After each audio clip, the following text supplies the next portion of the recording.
Welcome back to H4. Today we're going to be talking about hypocrisy. I know we've talked about this before, but today we're going to be talking about it in the context of Pride Month. So June has always been set aside to honor and raise up our LGBTQIA plus people outside the church and inside the church.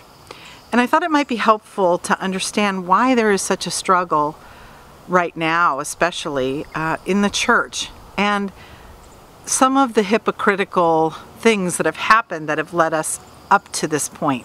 So I have a bit of a timeline. So really the question that we're trying to answer is this: how can a church hierarchy that claims to be inclusive continue to argue about allowing or disallowing LGBTQIA plus people into the full life of the church? So we have a little timeline of events that have led us to what's coming next in the United Methodist Church. And it started back in 1972.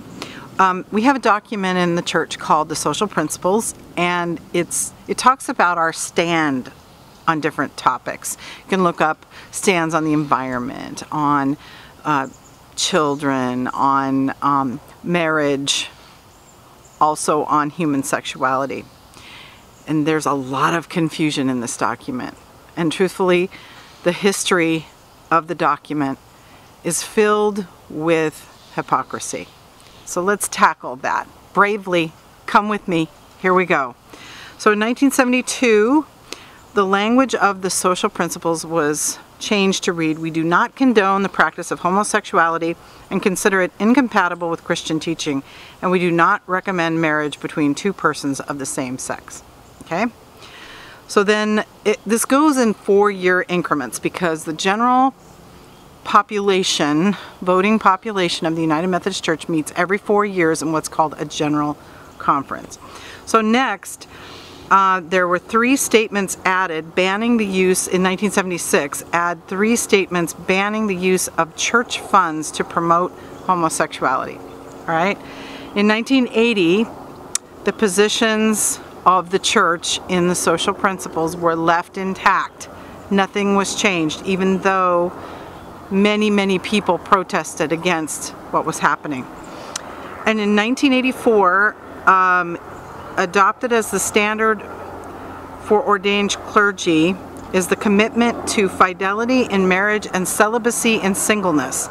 And self-avowed practicing homosexuals are not to be accepted as candidates, ordained as ministers, or appointed to serve in the United Methodist Church. 1988, this was also added. We affirm that God's grace is available to all. We commit ourselves to be in ministry for and with all persons. This is where the real hypocrisy starts. Think about it. Here's a church at odds with itself. It is fighting within itself. All right? In 1992, delegates are voted to retain the church's stand. 1992. This isn't very long ago. In 1996, there was a definition of what a self-avowed practicing homosexual is that is added, and a declaration that ceremonies to celebrate homosexual unions shall not be conducted by United Methodist clergy or in United Methodist churches. Again, in 2000, it added, we implore families and churches not to reject or condemn their lesbian and gay members and friends. What are we saying here? Do we condemn it or do we not condemn it? There is some serious confusion in these documents. You can see why people are unsure about how the church really feels, right? So in 2004, delegates agreed to a statement of unity. As United Methodists, we remain in covenant with one another, even in the midst of disagreement, and affirm our commitment to work together for the common mission of making disciples throughout the world. Delegates reaffirmed their denominational position. So in other words, they basically are just ignoring it at this point because they know that they can't come to an agreement. All right? 2008, delegates approved a new resolution to oppose homophobia and heterosexism. Okay, so they are in opposition to that. They can agree on that, but we're not going to allow clergy to be gay. We are not going to condone same-sex marriages. How can you oppose homophobia and heterosexism with those things going on? Not sure that works.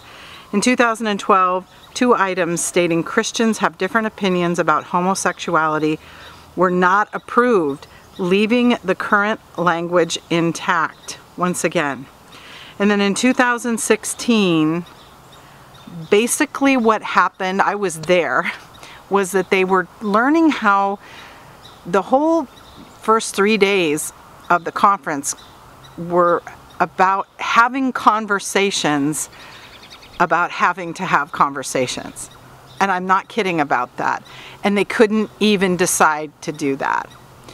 So there's a lot of confusion, there's chaos, and then as we know, last year they voted to stick with the traditional church plan. There were 3 plans. The simple plan, which is just change the language. Just take that part of the Book of Discipline out, okay? Then there's the traditional plan, which is keep it like it is. We like it. And then there was another plan, which was kind of the one church plan, which is where we stay together as a church, but we change some things, which is what a lot of progressive people were for. A lot of progressive people were also for the simple plan. Just remove the language.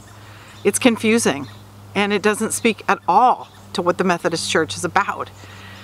But they didn't do that. And so what's coming is 2 churches will come out of this, a progressive church and a traditional church. Are we all really thinking about the principles of what Jesus taught? Are we really talking about taking people that have been sidelined and marginalized for centuries and bringing them in with everyone else? Are we really talking about doing that? Because if we really are, then we can't continue to have this language in our Book of Discipline. So you can see the hypocrisy, the chaos, the confusion that this subject has brought on in the church. I am 100% behind full inclusion of all LGBTQIA plus people into the church. And in this month of June, Pride Month, I want to speak into the room that we need to be okay with that. And here's our hope. Jesus gives us hope with his actions, and we can see it. And what I'd like you to do is to take action. Take action in what you say, in what you do, in who you support and how you support them. I think it will make a really big change in the United Methodist Church if we all commit to being allies of the LGBTQIA community. Thanks, everybody. See you next time.